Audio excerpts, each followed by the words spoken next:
Buenas noches, bienvenidos a Debate, el podcast de Sudaca.pe. Les habla David Rivera y estamos con Alexandra Ames y Paolo Benza para comentar lo más importante de hoy.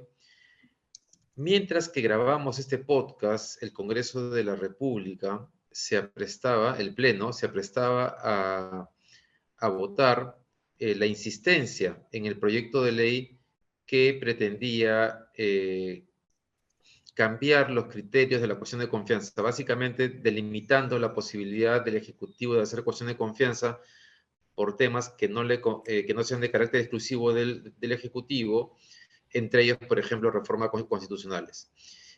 Lo que ha pasado es que hoy el Ejecutivo, que ya había expresado, que ya había observado esta ley, sobre la cual además la mayor parte de constitucionalistas han dicho que es inconstitucional, el Ejecutivo ha mandado un proyecto de ley que ha sido aprobado en Consejo de Ministros que lo que busca es modificar no solamente la cuestión de confianza, sino también la vacancia presidencial. Básicamente el argumento que lo ha sustentado además la primer ministro en un video dirigido al Congreso pidiéndole que se vea el proyecto de ley que está mandando el Ejecutivo antes que la propuesta que ellos están intentando aprobar por insistencia, básicamente lo que ha señalado es que la propuesta del Ejecutivo lo que busca es mantener o respetar el espíritu de la Constitución del 93 en el sentido de mantener un balance de poderes y que la propuesta del Congreso no apuntaba o no apunta en ese sentido. ¿Qué cosa propone el Ejecutivo, entre otros puntos? En el caso de la vacancia, cambiar el término incapacidad moral por incapacidad mental o física que sea incompatible con el ejercicio de la función, para lo cual además está proponiendo que esta incapacidad sea acreditada por una junta médica y aprobada por al menos 2/3 del número legal de congresistas. En el tema de la cuestión de confianza, también está limitándola, señalando que no procede una cuestión de confianza sobre materias que afecten competencias exclusivas y excluyentes del Congreso de la República. Por ejemplo, reformas constitucionales, ¿no? Que era uno de los temores del Congreso, que fuese lo que pretendiese hacer Castillo, y que el propio gobierno se está poniendo, digamos, una camisa de fuerza sobre esa posibilidad que generaba preocupación. Después hay otros cambios, ¿no? Como que a mí me parece interesante ese tema de que cada nuevo Consejo de Ministros no tiene que ir a pedir el voto de confianza, ¿no? Es un tema un poco absurdo, por lo que he leído en la República y en el Comercio, es un tema que había propuesto inclusive el Acuerdo Nacional. Ujú. Pero bueno, ¿cómo ven ustedes esta primera confrontación, en el término positivo de la palabra, ¿no? Una confrontación política por un tema además válido? Entonces, en estos casos, digamos que la confrontación tiene sentido entre el Congreso de la República y el gobierno.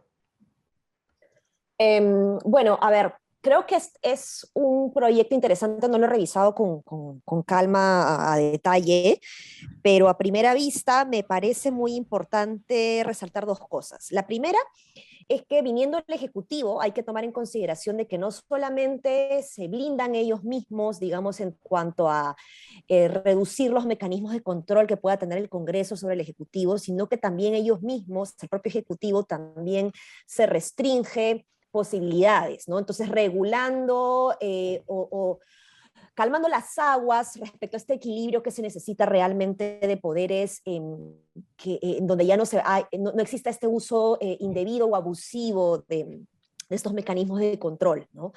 Y lo segundo es que es importante mencionar también, porque Mirta Vázquez lo ha comentado, y bueno, tú también lo acabas de decir, son puntos que recogen lo que se ha trabajado en el Acuerdo Nacional, ¿no? Y en el Acuerdo Nacional están sentados todos los partidos políticos inscritos actores relevantes vinculados a las diferentes ideologías políticas que existen en el Perú. Entonces, estamos recogiendo un proyecto de ley que recoge el consenso partidario. Entonces, sería bien muy incoherente que algún partido trate de ir en contra de esto, ¿no? Mi comentario va más por el lado de la incapacidad mental, que fue lo único que me hizo ruido, ¿ya? Porque está bien que se regule. A ver, primer punto, está bien que se regule el equilibrio de poderes. Está bien que podamos pasar a un escenario de menos crisis. Pero a mí me gustaba más, por ejemplo, la idea de Chabelita. Sin ser fan de Chabelita, pero me gustaba más la idea de la muerte cruzada. Si el Congreso quiere vacar al presidente, muere también el Congreso. Que el tema de la incapacidad mental, porque la incapacidad mental es una cosa que no se va a dar para fines prácticos políticos, ¿no? Un presidente incapaz mental habrá quizás y habrá motivo para vacarlo por eso, pero no tiene una connotación política y sí tiene que haber, no sé si política es la palabra, pero sí tiene que haber una vía para poder vacar al presidente, tiene que existir. Si es que el presidente, pues no sé, está inmiscuido en actos de corrupción o es un incapaz moral en el término moral que nosotros conocemos y no como equiparándolo a mental, Oye, es un incapaz moral para gobernar, ¿no? Pablo, solamente justo tenía la misma duda, y entonces, porque a mí también me hacía ruido ese punto, ¿no? O sea, digamos, si le descubres un acto de corrupción a un presidente, o sea, debería haber un mecanismo por el cual puedes sacarlo del gobierno. Entonces le mandé la pregunta a Omar Cairo, al constitucionalista, y me dice que un acto de corrupción sí es un delito y por lo tanto una infracción a la Constitución, y por lo tanto el presidente podría ser destituido mediante juicio político. Entonces, digamos que es irrelevante, según dice él, si es que es inmoral o no, sino que un acto de corrupción igual amerita una posible vacancia. Pero los mecanismos, Y no es lo mismo. pero los mecanismos del juicio político, sí, Es pues otra cosa. no tienen varios candados, ¿no? Es otra cosa, Eh, claro. sí, o sea, ¿Cómo yo, cuáles? a mí, ¿Cómo cuáles? Porque eso no lo tengo claro. primero que el Congreso tiene que ponerse de acuerdo. Y bueno, cuando ya reduces, normalmente se ha trabajado esto con la incapacidad moral, ¿no? Claro, a mí me parece bien que se especifique la incapacidad mental y física de no poder hacer tu trabajo, ejercer tu trabajo como presidente. Pero el punto de Paolo me parece bien importante porque estamos, o sea, mira los expresidentes que tenemos, ¿no? Enjuiciados, perseguidos, en proceso de extradición, ¿no? Encarcelados. Entonces, sí deberíamos tener algún mecanismo de un castigo duro que asegure que ningún funcionario público, ni elegido por el pueblo, ni contratado por orden meritocrático, digamos, se la va a llevar así nomás, ¿no? Pero bueno, eso se relaciona un poquito con lo que ha presentado Belmont hoy día, ¿no? Una cosita nada más para, antes de pasar a otro tema, que es, yo no solo me refería solamente al hecho de que un presidente esté inmiscuido en hecho de corrupción, ¿no? Actualmente me refiero, sino, por ejemplo, Fujimori va, renuncia por fax desde Japón, y nosotros lo sacamos para no aceptar la renuncia, digamos. Entonces, pero Fujimori no tenía delitos probados, me dejo entender, es decir, no había todavía un proceso fiscal que hubiera acreditado todas las pruebas en términos legales, en fin, o sea, debería haber un proceso político, siempre político, en el cual no solo necesites de los votos para vacar al presidente, pero que puedas vacarlo en tanto haga cosas que no se deben hacer. No solamente en tanto haya pasado toda la comprobación legal de un acto de corrupción. Creo que en ese caso, por eso digo que me parecía más interesante la propuesta de Chabelita. Ok, me quieres vacar, vácame, pero también te mueres tú como congresista, ¿no? Entonces, el congresista ya se lo va a pensar dos veces, hay un candado ahí, no es solo consigo los votos y ya está, o al menos no es solo consigo los votos y sigo para adelante como Congreso, no pasa nada. Pero esa muerte cruzada sí debería existir, ¿no? Oye, no, es importante. Yo estoy de acuerdo con ustedes en que se requiere algún tipo de mecanismo, considerando, como dice Ale, los antecedentes que tenemos, ¿no? Que no podemos corrernos el riesgo de que se quede un gobernante corrupto en el gobierno. Ahora, entonces, digamos que pensando en lo que está pasando hoy día en el Congreso, lo que debería suceder es que el Congreso, lejos de votar alguna otra opción, asuma que lo que deben hacer es postergar este debate, convocar a un, digamos, tal vez replantear el tema en el acuerdo nacional para llegar a un acuerdo nuevamente. Algo que no modifique el equilibrio de poderes. Lo ideal sería que lleguen a un acuerdo nuevo, pues, ¿no? Donde no se modifique exactamente el acuerdo de poderes. No creo que lleguen a eso. Yo no veo a Mari Carmen Alba capaz de comandar no comandar algo así, ¿no? Yo creo que ella... Después, mira, después del tweet que puso sobre Mirta Vázquez diciéndole, señora, ¿por qué dice que nos vamos a reunir este día? Si nos vamos a reunir este día, ya me di cuenta que lo suyo no es, pues, conciliar, ¿no? Pero bueno, vamos a ver, de repente me equivoco y normal, ¿no? Es más, mejor para todos. O sea, ¿tú crees que van a insistir con la votación de este proyecto de ley? Sí, sí. Pero veamos. Yo creería que en este caso las reuniones de Mirta Vázquez pueden haber tenido algún efecto en algunas bancadas, pero bueno, vamos a ver. Por Mirta Ahora, Vázquez, este tema es importante. quizás por Mirta, ¿Perdón? quizás por Mirta Vázquez, Sí, reuniones con las bancadas, pero no por el ánimo de Mari Carmen.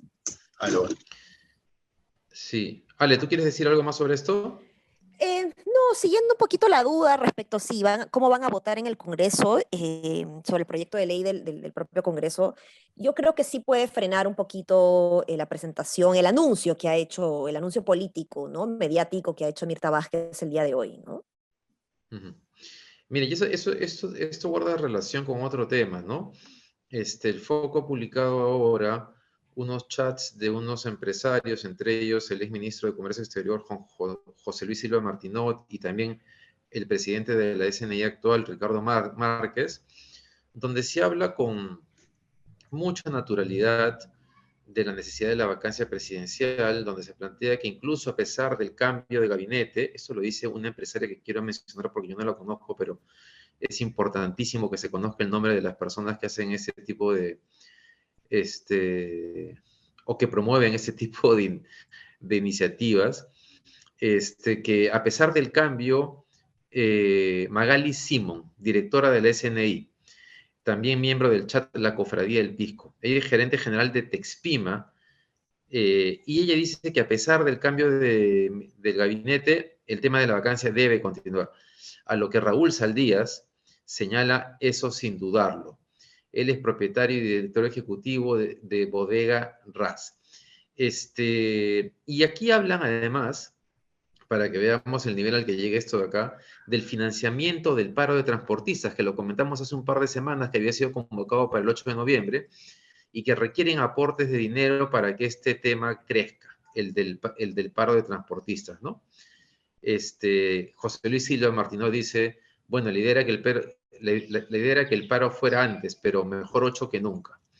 Es como si en el Perú la gente ya, con lo que ha pasado en los últimos 5 años, se hubiese acostumbrado a que vacar un presidente es como cosa de, no sé, cualquier cosa, ¿no? Eso lo podemos hacer sin ningún problema. Hoy lo pueden hacer sin ningún problema, pues no, David. O sea, hoy se puede valer un presidente con la fuerza de los votos, lo cual se tiene que regular. Pero están jugando, Claro. están jugando con las reglas del partido de hoy. Que está mal, está mal. A mí no me hace ninguna gracia que estos señores estén planeando una vacancia sin, digamos, sin que haya hoy un motivo. Además, cuando el gobierno acaba de reconducir, ¿no? Acaba de reconducir en una senda que te da a entender que va a mejorar su gestión. Entonces, que estos tipos digan, lo vamos a vacar igual o debemos proceder con la vacancia, significa que no les importa en lo más mínimo la gestión. Lo que quieren es que el señor Pedro Castillo no gobierne el Perú. Ya vaya usted a saber por qué razones, sospecho que porque es campesino Sí, chotano y profesor sí, de escuela rural, ¿no?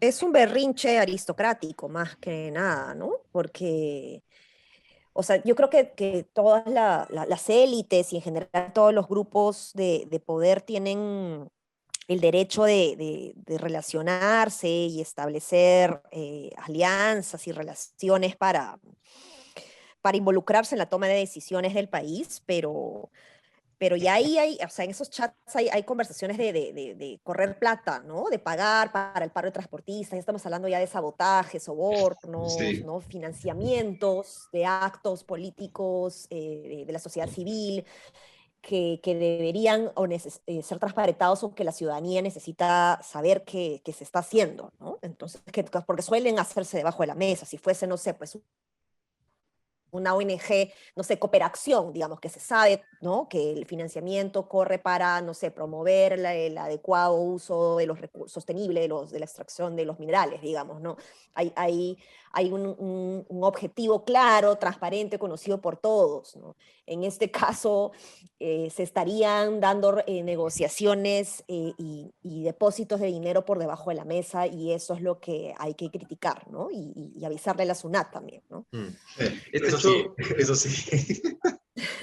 es verdad, Avisarle a la SUNAT. además, o que la zona se dé cuenta sola. Pero este hecho corrobora lo que decíamos hace un rato, ¿no? Que se requiere no solamente modificar el tema de la cuestión de confianza, sino que se requiere pensar en un nuevo esquema que mantenga el equilibrio de poderes y que modifique la cuestión de confianza y la vacancia presidencial. Sí, oye, y Antes de pasar, dale, Pablo.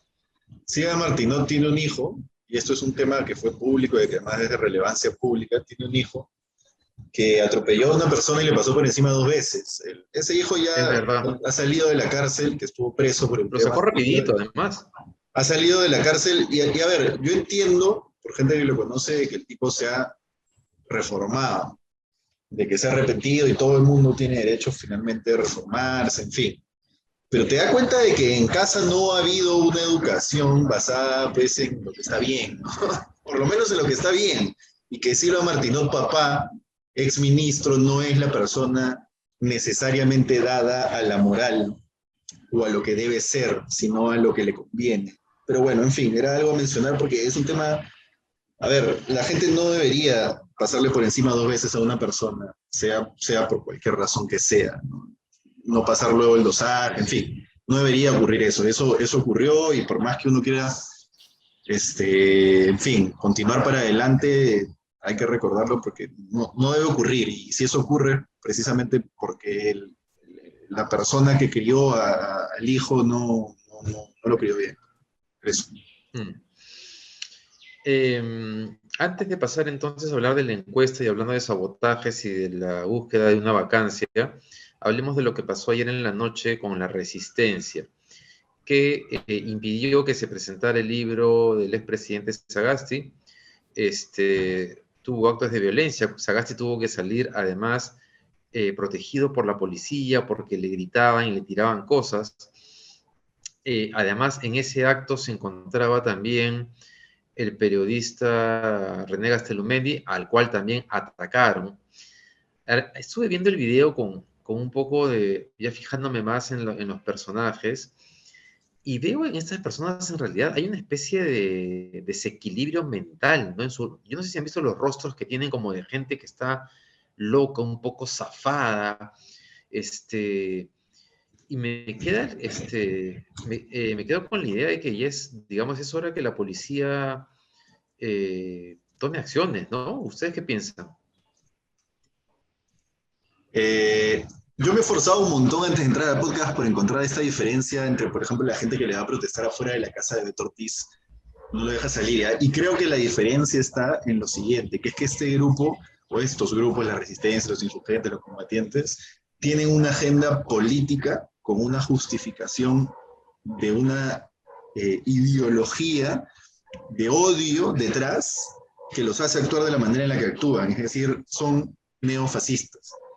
No son personas que se organizan para hacer una protesta contra alguna persona que había estado haciendo X y no les gustó lo que estaba haciendo. Es decir, no, estas personas no se acaban de conocer y han dicho, oye, Sagasti ha sido un presidente nefasto y hay que ir a protestar a la presentación de su libro. No, son gente que tiene una agenda política de desestabilización y violencia que ya la ha mostrado antes, que ha atacado antes de forma violenta y que existe solo para eso. Entonces, esa es la diferencia y por eso debería haber acción de autoridades. Porque es el clásico ejemplo de que después llega el día en que ponen, no sé, pues que atentan contra la vida de alguien, o llega el día de que en esas marchas violentas de pronto le cae un palo con clavos a una autoridad y después estamos preguntándonos, oye, ¿quién? ¿Cómo no vimos esto? No, hay que verlo, hay que atenderlo y hay que hacer algo. Sí, a ver, hay una diferencia entre la gente que fue a protestar donde Beto Ortiz, también que sumaría a Paolo, y es que la gente que fue a protestar a la casa de Beto Ortiz eran personas que de alguna manera tenían cierto contenido de responsabilidad cívico, ciudadano, digamos, respecto a la reivindicación o la necesidad de que Beto Ortiz reivindiquen en sus palabras, ¿no? Porque todos ciertos actos de fake news y entre ellas ha boicoteado en un cierto nivel, digamos, el proceso de vacunación también, ¿no? Entonces, ahí yo creo que es como que hay un civismo que se organiza o sea, con un más sentido de la responsabilidad. Aquí no hay, aquí en el caso de la resistencia, no siento un sentido de responsabilidad, sino un hígado, digamos, que está tratando de que solo una sola forma de pensar única, ¿no? Totalitaria, sea la que esté en el país, ¿no? Y eso es muy peligroso para la democracia. Sí, de acuerdo. Solamente, claro, lo que Beto Ortiz no es libertad de expresión, es libertad de difamación. A mí me sorprende que haya periodistas que defiendan la libertad de difamación como un derecho que no sé dónde está consagrado, pero que a veces pareciera que así es. Antes que corra el tiempo, hablemos de la encuesta a la cual ayer no le dimos mucho tiempo porque también fue un día cargado de noticias. La encuesta de Ipsos que salió publicada el domingo, donde básicamente, y eso es extraño porque los gobiernos en general suelen recuperar espacio político cuando cambian de gabinete, pero en el caso de Castillo, la encuesta de Ipsos parece mostrar que eh, no se ha movido nada el nivel de aprobación hacia Pedro Castillo. Luego, otra cosa que llama la atención es que Mirta Vázquez tiene un nivel de aprobación parecido al de Bellido, ¿no? Entonces, digamos, acá todos parecemos estar contentos con que Mirta Vázquez lo haya reemplazado, pero para la mayor parte, pero no sé cómo si tal vez es lo mismo. Sí. Yo creería que deben haber varios factores ahí, pero uno de ellos es que Mirta Vázquez solamente ha dado una entrevista, no ha salido de Lima, al menos que yo lo haya visto, entonces la verdad es que tal vez la gente ni se ha enterado de verdad qué cosa implica este cambio, ¿no? Pero ustedes, ¿cómo han interpretado el resultado de esta encuesta? Dale, Pablo. Mira, veamos. Yo le daría un poco más de tiempo. No me refiero a que le daría un poco más de tiempo a Mirta Vázquez para que haga cosas. Me refiero a que le daría un poco más de tiempo a la encuesta para que refleje el nuevo primerato. Le daría quizás hasta la siguiente a ver si es que ahí se puede reflejar algo del cambio. No porque no haya entrado en esa encuesta, sino porque, como tú dices, ¿no? Mirta Vázquez todavía no ha hecho nada, en términos comunicacionales me refiero, entonces diría que vamos a poder evaluar si es que a la gente le gusta o no el cambio en términos reales en una próxima encuesta. Lo otro sobre Castillo es que se mantiene, yo lo leería distinto, yo leería que se mantiene sólido en el D y en el D, y por más que su aprobación se mantiene más o menos parecida, que lo que yo creo que ha hecho al cambiar el gabinete es contentar a cierto sector virulento que debería servirle como tapón, ¿no? Centro, centro izquierda, centro derecha. Ese es su tapón. Mientras ellos estén con Castillo o no lo critiquen en la manera en que lo estaban criticando, políticamente él puede sostener un gobierno sin el serranismo. Entonces creo que va un poco por ahí, no tanto para la aprobación de la gente, porque la aprobación de la gente yo creo que él ya tiene bastante claro que su reducto va a ser el sur, va a ser el DE, y ahí a ello va a apuntar, sea con un discurso o con el otro, pero a ello va a apuntar. Veamos si es que las políticas que toma el nuevo gabinete siguen apuntando hacia ello, pero yo creo que Pedro Castillo ya decidió aferrarse a eso. Entonces vamos a ver si Mirta Vázquez y el nuevo gabinete, tienen políticas acordes a ello o no, pero yo no esperaba que la aprobación suba, yo esperaba que las críticas cesen, y creo que las críticas han cesado en cierta medida. No sé cómo lo ven ustedes. Sí, bueno, voy a repetir lo que comenté ayer, ¿no? Que fue lo que más me llamó la atención, que la gente no ve necesariamente un cambio relevante de gabinete y siento que tampoco tiene que saberlo, ¿no? Por más que Mirta Vázquez haya sido presidenta del Congreso, yo creo que la gente no necesariamente está mirando un cambio de gabinete, o sea, como que un cambio de gabinete va a solucionar todos los problemas de gobernabilidad, ¿no? Yo me quedo con esa lectura. Sí, puede ser. Vamos a ver, como dice Pablo, qué cosa nos trae la próxima encuesta. Ahora, David, ¿tú qué le dirías, tú le Dale. dirías a Mirta Vázquez, sal ya mismo en Latina? O anda a dar una entrevista a, no sé, pues a América. Sí, porque la veo con, a ver, hay un par de problemas, ¿no? Sí, porque la veo con la capacidad política. Lo que sí es complicado para ella es responder la pregunta del ministro del Interior. Eh, o sea, es muy difícil. ¿Qué cosa puede Sí. decir con todo lo que hemos sabido del ministro del Interior? Entonces, tengo la duda si está intentando resolver el tema dentro y si va a poder resolverlo, ¿no? Pero estoy segurísimo que si tomamos en cuenta lo que le hemos conocido hasta ahora, ella misma no debe estar conforme con ese ministro ahí. O sea, tú dices que no le recomendarías que vaya a entrevista porque ese es su flanco, digamos. Sí, pero podría ser lo que hace Castillo, ¿no? Que va de viaje por el resto del país, ¿no? A, no sé, a ver problemas sociales que hay ahora, ¿no? Digo, hay diferentes maneras de que un político puede, o sea, lo que ha hecho hoy día en Twitter con este video, Mirta Vázquez tiene esta ventaja porque está haciendo algo que implica una confrontación con el Congreso, pero tiene unas formas que son mucho más, ¿cómo decirlo? Suaves que Mari Carmen Alba, por ejemplo. Se le ve más cordial, ¿no? Entonces, no parece que estuviese generando un conflicto, solamente que está presentando algo que está bien, ¿no? Pero bueno, vamos a ver qué cosa decide hacer ella en las próximas semanas, ¿no? Esperemos que lo de... Oye, por cierto, hoy día escuché a un congresista de APP diciendo de que ellos no van a condicionar el voto de confianza al cambio del ministro del Interior, que era un poco lo que ustedes decían ayer que iba a pasar, ¿no? Que no iba a existir ese condicionamiento. Yo creería que el voto de confianza sí lo va a obtener de todas maneras, según lo que estamos viendo. Bien, eso ha sido todo por hoy. Muchas gracias por habernos acompañado. Síganos en las redes sociales de sudaca.p y también a Patricia del Río a las 9 de la mañana, quien está haciendo entrevistas de coyuntura importantes e interesantes para medir la temperatura de lo que está pasando. Nada, hasta mañana. Hasta mañana. Un abrazo. Nos Chao, chao. vemos.